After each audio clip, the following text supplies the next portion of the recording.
Okay, so as Alan has just outlined, this morning's session is about solutions and challenges. So what I want to start off is just explaining to you how we identified the solutions and challenges.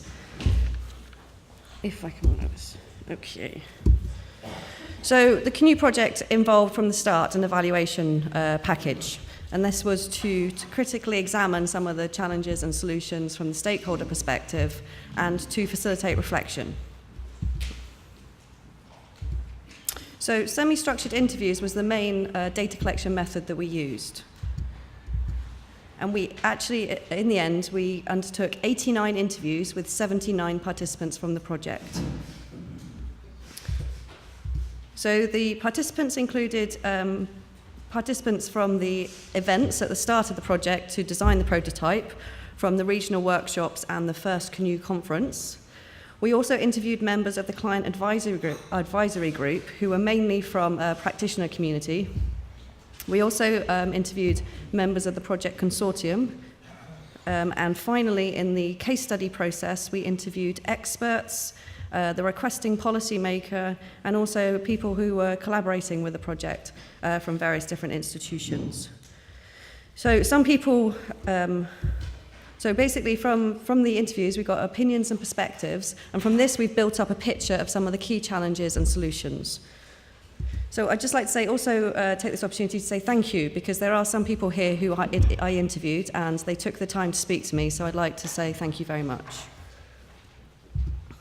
So I'd just like to introduce what the challenges are. We've identified 5 key challenges that we're going to discuss later in more detail through the morning.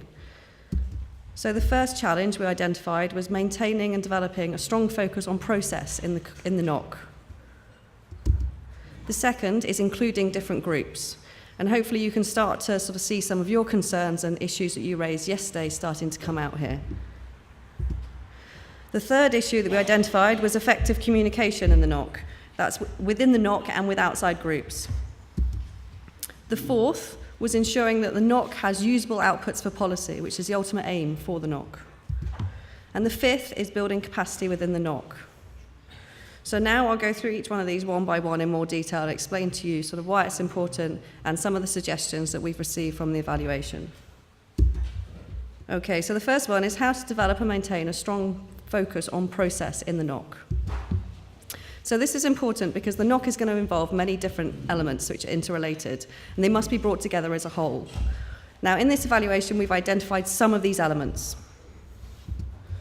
So people engaging with the NoK may need to go about things differently, how they've done in the past. So knowledge transfer may need to be approached slightly differently. For example, we may need to analyze problems from a different perspective. We may need to develop new interactions with new people and interact with them differently. And over time, we may need to form new approaches to knowledge transfer. But it's important from the start that we set out what needs to be done and how very clearly. So as I visualize it, it's the whole is greater than the sum of its parts. And for me, this helped enormously to understand how this all needs to be brought together. This is an underground map of the Berlin underground system.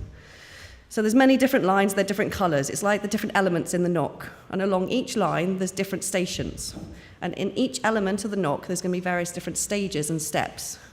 And these lines are going to cross at certain points, and certain key points that there's going to be key stations where you can change lines and where different aspects interact with different elements of the NoK. So basically, to get from one part of the NoK to another, you're going to need a map. You're going to need to know the lines and the various different stations. But as any journey that you take on an underground, you start from a different location often, and you end up in a different location. So each journey is very different, and each request to the NoK is going to be very different. So we're going to need an understanding of the different elements and the different stages and how they interact. So let's move on to some of the suggestions that the evaluation has highlighted and how we can go about beginning to overcome this challenge. So, as I said, there's 5 key challenges we've identified. This first one, they all interrelate and all interact with each other.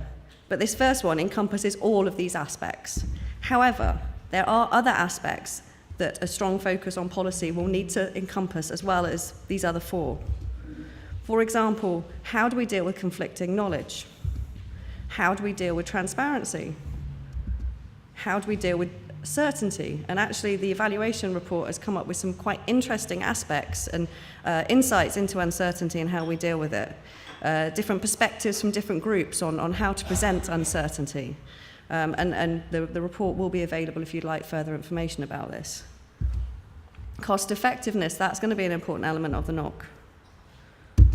And also, how do we actually demonstrate that we're having an impact on policy outcomes, and how do we demonstrate that we're really sort of putting that knowledge into the policy process? It's a complex process. There's many different influences on the policy process. So how do we actually go about showing that we're having a real impact? And also there's going to be other elements. We shouldn't be assuming that we can identify everything at this stage. This evaluation took a snapshot. It just took a brief glimpse at the process. So there are inevitably going to be other aspects that come out at later stages of the NoK that we need to include as well. So what are the suggestions? So to develop and maintain a strong focus on process in the NoK, the evaluation has suggested that we need to include other sectors in the development of the NoK. Now I've got some examples here. So for example, knowledge brokers, policy advocates, participation experts, making sure that we include people from the practitioner community as well as the policy community, from the national level and the international level at the EU level. So we need to make sure that we include all of these people from the start to make sure that we can start identifying some of those aspects of the NoK that we need to map out. So in order to do this, we need to understand where we're going. So we need to know a direction of travel. So we need to develop a clear vision for the NoK. The third suggestion was to create technical groups. So, for example, for people like participation experts, knowledge brokers, to all get together, share their expertise, and kind of brainstorm about particular elements of the NoK so that we can more clearly map the steps involved and how it all interacts. Fourthly, we need to ensure that the NoK coordinating team has a wide range of skills. So the evaluation highlighted that scientific knowledge is really important in coordinating these processes, but a huge range of other skills is really necessary. For example, communicating skills, facilitation skills, negotiating skills. There's various other softer skills that are really, really important to making sure that the coordination of this runs smoothly. So the fifth suggestion for this key challenge was to plan resources effectively. So by resources, we mean time, budget, and expertise. But we need to maintain a flexibility. So if we plan at the beginning, and there may well be unanticipated problems or challenges that we come across through the process. So we need some flexibility in the process so that we can react to those unanticipated needs. And a specific suggestion for that suggestion was to include a buffer zone, a funding buffer, so you've got some flexibility and you're not rigidly tied to one course of action because of resources. So the sixth suggestion was design different levels that help meet different needs of decision makers. So the decision makers are going to have different needs, they're going to come from different perspectives. And we need to maybe think about this from the beginning and ensure there's different entry points. Okay. So moving on to the second challenge that we've identified, how to include different groups in planning and implementing the NoK. Okay, so why is this important? Well, a range of skills, expertise, knowledge sources, and knowledge types and perspectives are going to be essential to ensure the overall success of the NoK.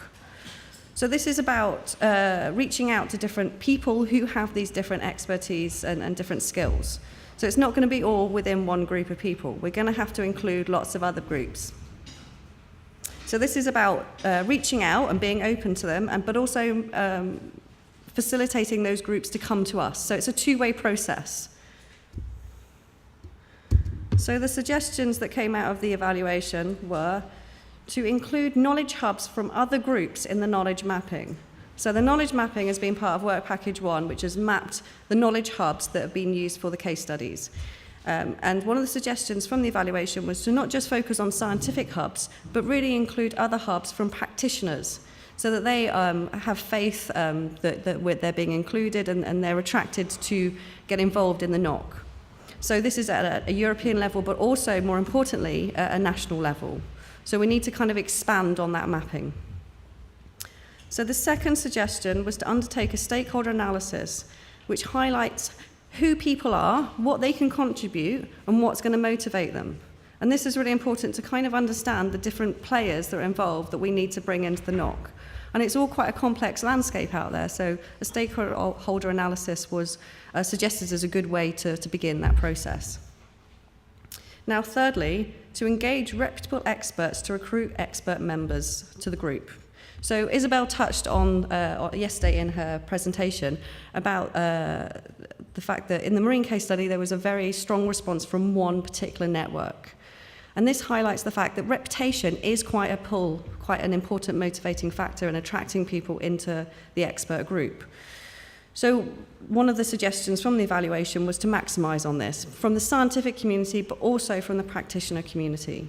So if we have key experts from each of the different groups, then they can help recruit other people into the expert group. However, the fourth suggestion was to ensure representation of cultures and groups in the expert groups. Now, we've got to be aware that with an expert recruiting for the expert group, they're going to rely on their personal networks and their personal contacts.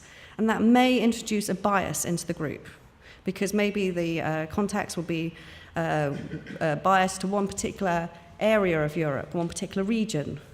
So we need to make sure that although engaging a reputable expert is a good strategy, it's not the only strategy that we need to employ. So we need to plan very early on and foresee that there might be a cultural bias, there might be a bias in expertise, and we need to balance that out. So the fifth suggestion was that we could develop expert advisory groups. Now, some of the experience from the case study shows that there's a lot of people out there who are willing to contribute but are very, very busy, particularly people involved in policy and policy advocacy work, but not exclusively. So one way to include these people and make sure their skills are sort of brought into the NoK was maybe to create expert advisory groups. So they're not involved in the day-to-day nitty-gritty of the expert group work, but they can provide their advice as and when it's required. For example, they might not have time to contribute so much, but they might have very specific specialist skills that just can contribute to one very specific aspect of the NoK process. So creating these groups would be a way in for them. So the sixth suggestion was to include different types of experts from the start of the process. Now, this is about including everybody from the start and recognizing that everyone has something to contribute. If we don't include them from the start and sort of we bring them in later, then they don't feel they have an opportunity to influence and really input their skills. We need to make sure that they feel that they have added value and they can actually provide that value into the process. So really from the start is very important. And lastly, we did some work on looking at motivations in the evaluation, and we asked the experts sort of what motivated them, and it actually was quite a diverse set of motivations that came out of that exercise.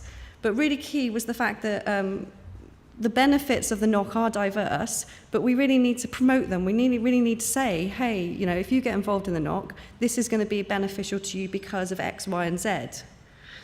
But not only in communicating them, we need to make sure that these benefits are clear, but we need to make sure they're real. We can't say that if you join the NoK, you're going to get these benefits, and then they join the NoK and they're not really there. So we need to be really very clear about clearly communicating them, but making sure that they're real as well.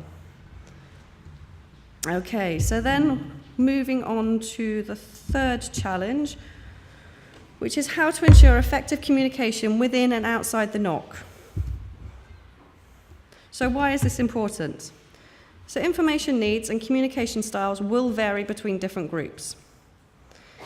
And the more groups that we include in the NoK, then the more we really need to consider how to communicate with them differently and how, what styles they prefer, what kind of information they need. It's going to vary between different groups. Now, the evaluation also highlighted, however, that there was a very strong link between communication and transparency. And transparency is very key to build trust within and outside the NoK and pull in those different groups. So hopefully now you're beginning to really see there's really lots of there's lots of linkages between all these different challenges. So what are the suggestions for communicating effectively? So the first one was to develop a marketing and communication strategy to identify target audiences and their information needs. Now this ties back to the stakeholder analysis and could potentially build on a stakeholder analysis. So we need to identify who we need to talk to, how we're going to talk to them. The marketing aspect is maybe developing a brand, a really recognizable thing that people can say, yes, that's the NoK. So the second suggestion was to involve communication specialists and develop an interactive dynamic website. Now people, some of the participants were saying that it would be really interesting if you were going to have a networking approach, you need a really dynamic website. You need to be able to sort of pull people in and make it a two-way information flow from the website. You need people to be able to sign up maybe to the NoK and get involved, register their interest, but you also need to provide information to them. Now this suggestion also included the use of social media. And the evaluation highlighted that, yes, social media could be very beneficial. However, it's not always beneficial. Now, I'm sure we all know of examples of projects that have tried to use social media and not been particularly successful. So we need to really analyze how to use it and how to get added value from it. And really, a communication specialist is the person, is those kind of skills that we need to really pull in to really, really examine these issues. So thirdly, we need to include technology to enable virtual working groups. So you've all managed to travel here to Berlin, but there's going to be some colleagues that wouldn't have been able to travel here. And this is the case with a lot of people that we want to include in the NoK. They're busy, they've got different commitments, and they might be able to spare an hour or two, but they can't spare 3 days to travel to a meeting. So we need to make sure that we include the tools that are already available to make sure that we can sort of work in small groups to really thrash out and discuss particular aspects of the NoK, but also sort of bigger groups as well. And there is existing technology out there. Fourthly, in communicating effectively, the use of terminology and definitions is going to be really, really key. And particularly when we involve different groups, they use terms slightly differently. And things can get lost in translation. So one example that we've highlighted very early on in the evaluation was the use of the word stakeholder. Now, actually, we think, because we all use it so much, that we probably have a similar use of the word stakeholder. But actually, there's people who are saying, well, no, these people are stakeholders as well, and there's differences. So we need to be really, really, really careful, sort of what terminology we're using, and making sure that it's very clear what we mean by those terms, and making sure that we're consistent with those terms. It's very easy to slip back into old ways and old, uses of a word. So we've got to be very, very much aware, because basically language can include people, but it can also exclude people, and it can cause tensions, and especially with more groups getting involved in the NoK. So the fifth suggestion in communicating effectively was to increase transparency and potentially reduce conflict by being clear about the links between constraints, decisions, and outputs. So this is just about being very clear to people why discussions are heading in a certain direction, why certain things are being excluded. So there was a few small examples in the case studies where some of the participants were a bit unclear about why certain aspects have been excluded from the case studies. And when you dug deep into it, it was about resources, it was about time constraints, but from the participants' perspective, it wasn't very clear, and it tied up discussions. There was lots of discussions sometimes that maybe might not have been so necessary. If we'd been a bit clearer, we could have moved on a lot quicker. So lastly, it was suggested that we develop different guidelines for different groups. So for a very simplistic view is that we've got practitioners, we're going to have policymakers, we're going to have scientists. We're going to have different users coming into the NoK, and we can go down into further levels. Now, they're going to use the NoK differently, and we need to really produce sort of a user's guide for each of them to highlight the sort of key expectations, what their role are, what we expect them to do. For example, from a policymaker, there's a process of dialogue that we really need them to engage with. So they need to be clear from the start. If you come to the NoK, if you engage in the NoK, you're going to need to enter into this process. And if you don't, then it's a bit of a problem. So clarity from the start is really important. What else was there? So also we need to be clear from sort of developing guidelines, maybe what do they expect out of the NoK as well. And this ties into what benefits they can get, but also the outputs from policy perspective and from a scientific perspective. So what publications, what policy briefs and things like that. So it's just all about being very, very clear and understanding the different groups involved, basically. So the fourth challenge was how to ensure the outputs are usable in the policy community.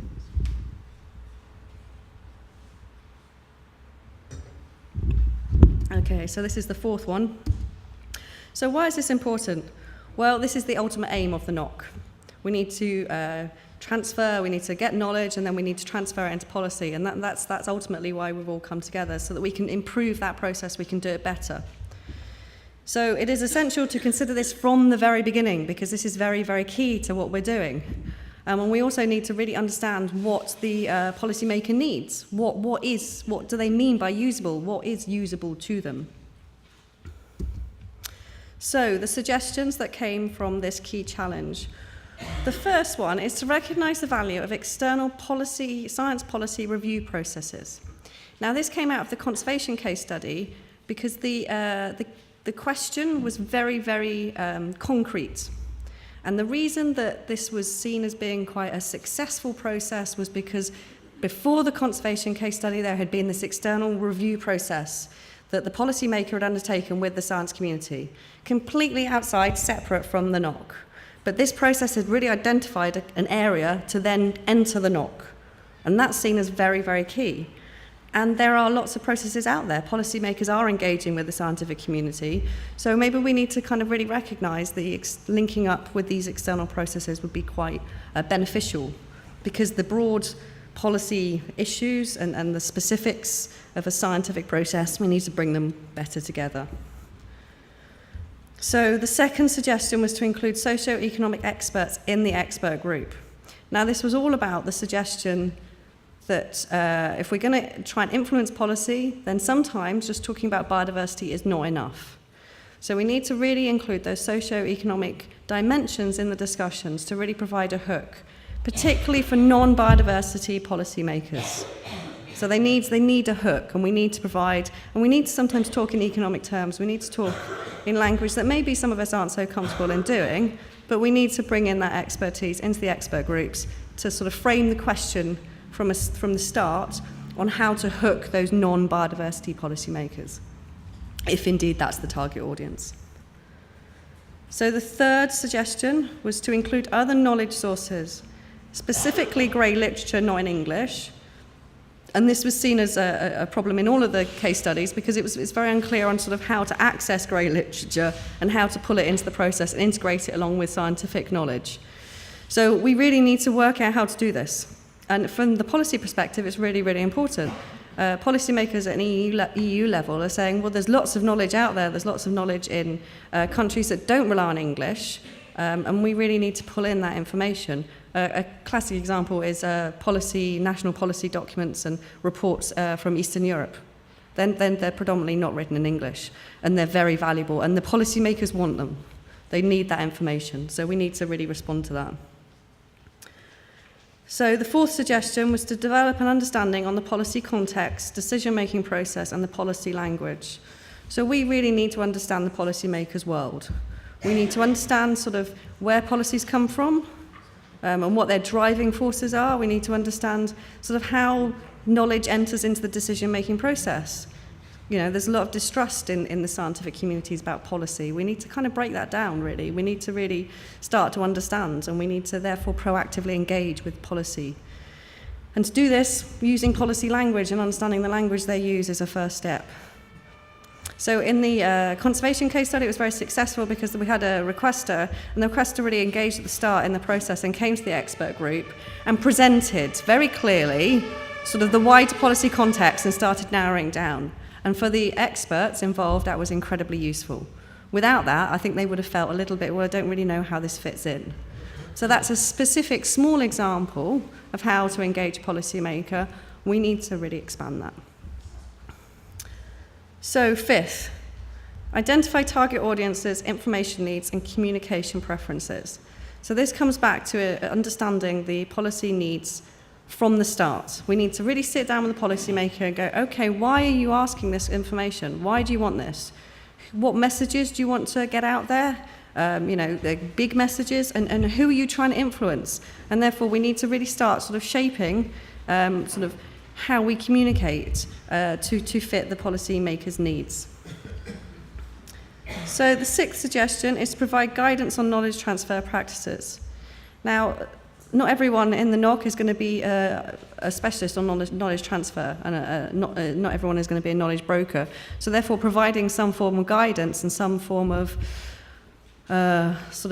information on the different options available to transfer knowledge, might start helping to plan that process and think through what can be done. The seventh suggestion is to consider how to align outputs more with policy timeframes. Now, some of the policymakers basically said the really good thing about the NoK is the fact that you're doing this in really short timescales, and that's a really, really big motivation for me. Policymakers often want information, and it takes a long, long time for them to get it. Whereas if the NoK can really capitalise on the fact that it can turn around things quite quickly, then you're going to really start attracting policymakers, and they're going to be like, oh, this is really adding value, this is going to be really beneficial. But we need to really consider how to do that better. And one suggestion was maybe we can have sort of staged outputs. So we don't have to wait till the end of the process to sort of deliver everything. Maybe we can sort of, in some requests, we can say, okay, we can deliver certain things along the way. And again, we need to understand the decision-making process and the various stages. So the final suggestion was to plan to meet the needs of the requester within the time and budget available. Now this again is focusing on what the requester needs. So we need to select the right methodologies, and this goes back to what Andrew was presenting yesterday, and really understanding sort of how the request and the question, and therefore fitting the methods that we select to that question. Okay, so the final challenge that we identified was building capacity. How to ensure capacity building is central to ensure the NoK continues to grow and meet its objectives. So basically, we're not going to be an amazing, fully functional NoK from the start. There's going to be some tweaking, there's going to be some growing, we're going to have to expand, and we need to recognize that. And we need to make sure that we make this very core. It's going to be a very central part of the NoK. So why is this important? As I've said, so capacity building is a continuous process. It's not something you do once and then you're done. It's a continuous learning process of improving, and it really must be tackled from various different levels. So you've got the individual level, you've got the institutional level, but then you've got the wider system, wider society, and those levels are all linked. And in sort of capacity building and how it's approached these days, you have to approach all of those levels at the same time. So it's really important to do this, to sort of continue to build bridges between groups and reduce gaps, to build trust and understanding between the different groups, because at the moment we're all very much sort of a bit more separate. We need to pull things together and make sure that we start really working collaboratively and together. And also, we need to make sure that we respond to unanticipated needs. In the future, the situation will change. It's guaranteed. The context, the wider context, the political context changes. We need to make sure the NoK that responds to those changes. So it needs to stay relevant. And ultimately, we need to better meet our objectives. There's always room for continuous improvement. So the suggestions for capacity building.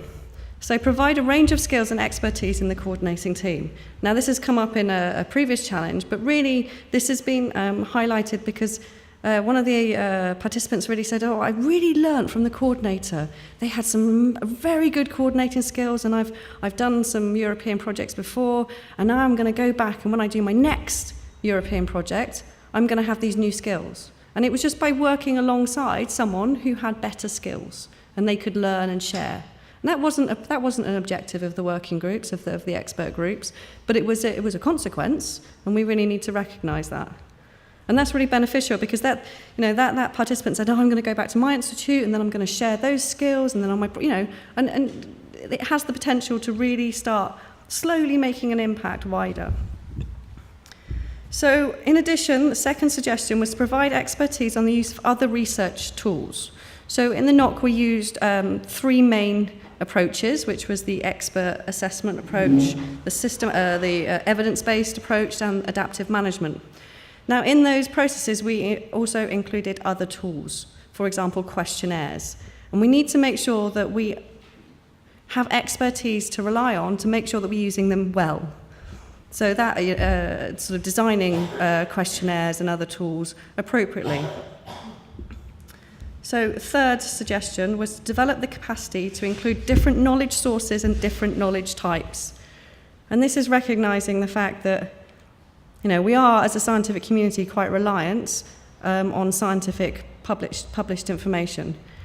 But other groups rely on other sources, and they see them as pretty, should be really included. And that's the aim of the NoK, to start being more inclusive.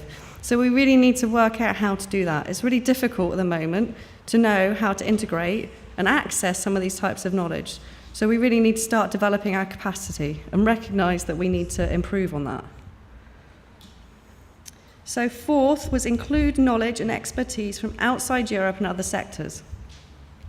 So it's really interesting, one of the workshops, that there was a talk about integrating knowledge, and which was referring to the previous point.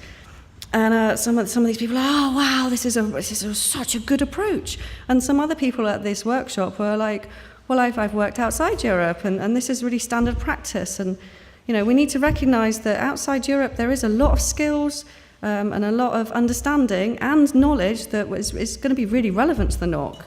Not just technical knowledge about sort of Arctic ecosystems and wetlands, temperate ecosystems, but also really skills and processes. Some people are doing these things much better than us. So 5, strengthen links with existing networks and initiatives across levels. Hopefully this doesn't need that much explanation, really. The aim of this is to become a network of networks. We really need to not reinvent the wheel. We really need to strengthen and sort of complement what's existing. So we need to really make links. And that's kind of at the institutional level, building capacity. We can share skills. If there's a really specialist skill that we all need, well, we don't all need to have that skill. We can maybe share it. We can share sort of resources. And to do that, we need to build collaborations. We need to build links. So 6 was integrate a critical evaluation process to facilitate reflection and learning. Now, this did actually come from a participant. It didn't come from myself. But it just does show that people did find this evaluation process a really valuable process to really stop and think of what they were doing and asking wider questions, but also sort of from the process perspective. And participants did suggest that it was really key to have an evaluation process in the NoK. So the 7th suggestion was to really ensure that networking as a really key motivation to participants and capacity building are core to the NoK. So these are 2 very, very central themes to the NoK that we really need to focus quite a lot of energy into making sure that we're getting right. Okay. So those are the 5 challenges. So I just want to explain now how we're going to now take that forward.